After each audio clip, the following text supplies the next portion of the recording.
Hi, everybody. Um, so this is a remake because I talk too slow and too low. So a little bit about myself.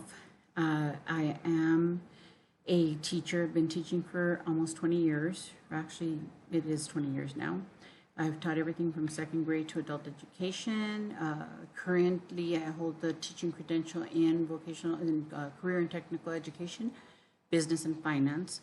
Most of my work has been helping small business owners start their businesses, help them organize it, etc. I teach entrepreneurship.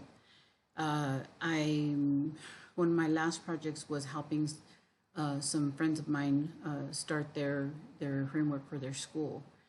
They're creating a charter school. One of the, I'll say, most interesting things about me is I have 11 grandkids, 3 children, but 11 grandkids. Okay, they're asleep right now, which is why I'm doing the video. They're awesome. My son and my daughter are dog breeders. They're raising English bulldogs, the ugliest things I've ever seen, but they're nice. So let's see, and that's about it. That's the. I have a long history. I've worked in a lot of corporate work. Worked in hospitals. Very diverse background. Got my master's from USD, and I'm very happy to be back. Love the people that I'm meeting. I listen to them a lot. I'm the kind of tend to listen, so but I loved hearing their conversations. I learn a lot.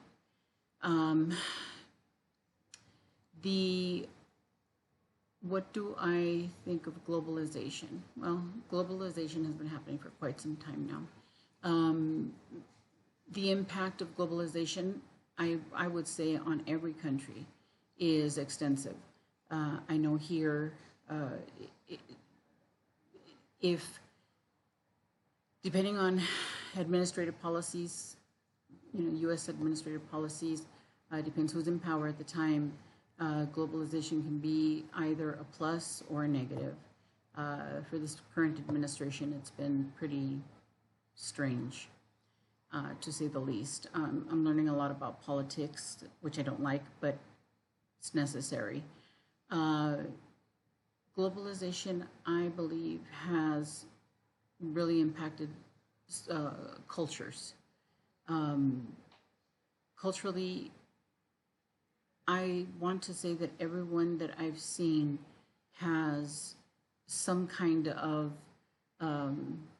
either they own something or they have ideas or dancing or something.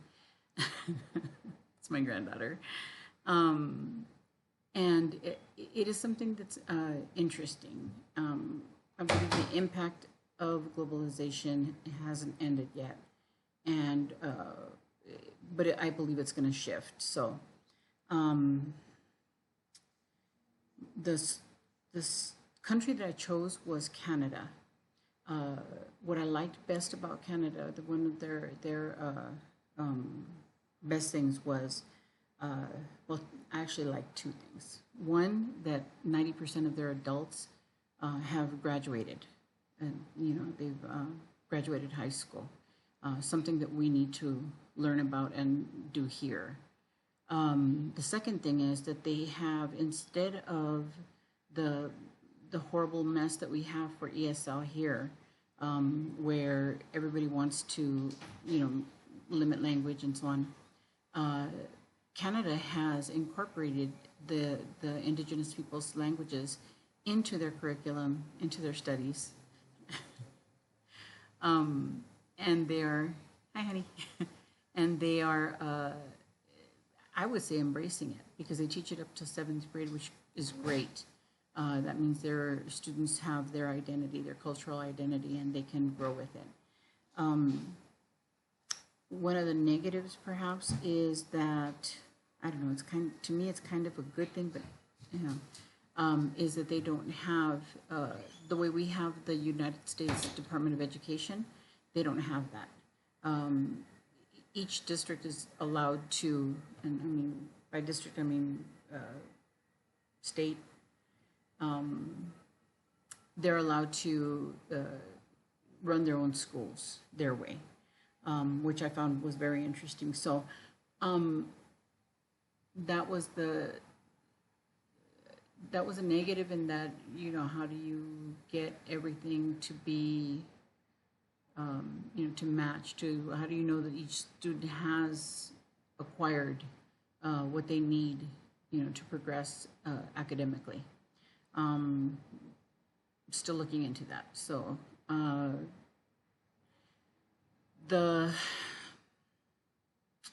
see, gotta look at my notes here real quick. The benefits,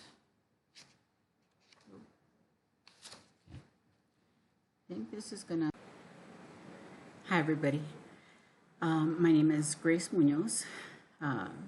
Formal name, Graciela Rubalcaba Munoz, but everybody calls me Grace or Gracie. For the last 5 years, I've been working for the Los Angeles Sheriff's Department, teaching at the Linwood Jail, Century Regional Detention Facility for women. It's the only women's facility in Los Angeles County. Prior to that, I was working for Los Angeles Unified School District, El Sereno Unified School District. I have taught everything from second grade to adult education, vocational education. My focus for school is correctional education. I really believe that it needs to be revised so that it can really benefit the students in there, which is the reason why I chose this particular program, because of the social justice component. I believe that is very necessary in what I'm trying to do.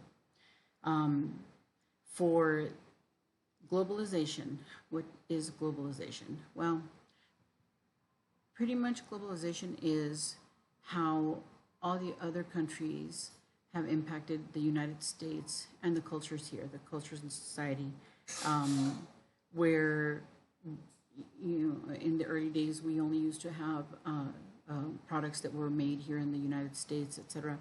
Now we have, you know, things from China, things from Taiwan, things from different countries. And with those things come you know, different cultural aspects, I believe, from each society that are incorporated into American life. I don't believe that it's done yet. I believe that it's still something that's going to continue, even though the current administration is fighting it with their America First campaign. But I don't think it's something that can be stopped easily. So the country that I chose was Canada. And I chose Canada because my first inclination was to get Mexico. But I thought, okay, I'm Mexican, Mexico is expected, right? I want to learn something that's a little bit different. I do know a little bit about education in Mexico from family members and in-laws and so on. So I chose Canada. One of the most interesting facts that I found was that 90% of their, from 24 to adult students have graduated. I believe that's something that we really need to look into and bring here. The second most interesting thing that I found was that instead of, you know, doing whatever their national language is, which is French and English, they also, up to seventh grade, incorporate the indigenous students' language, which is great. They get to keep their culture, their cultural identity. They're not shamed, and I think that's really important for students. The challenge that I thought they have is how do they manage the various districts, the various states, because each one is allowed to run their own schools the way they want. I found that fascinating, but at the same time, I still don't quite understand how it is they not only integrate what each other's learning, but also how do they manage? How do they know that every student got the education they needed, to grow with. So that's the only challenge that I found. And thank you for listening. I'm looking forward to hearing yours too. Good night.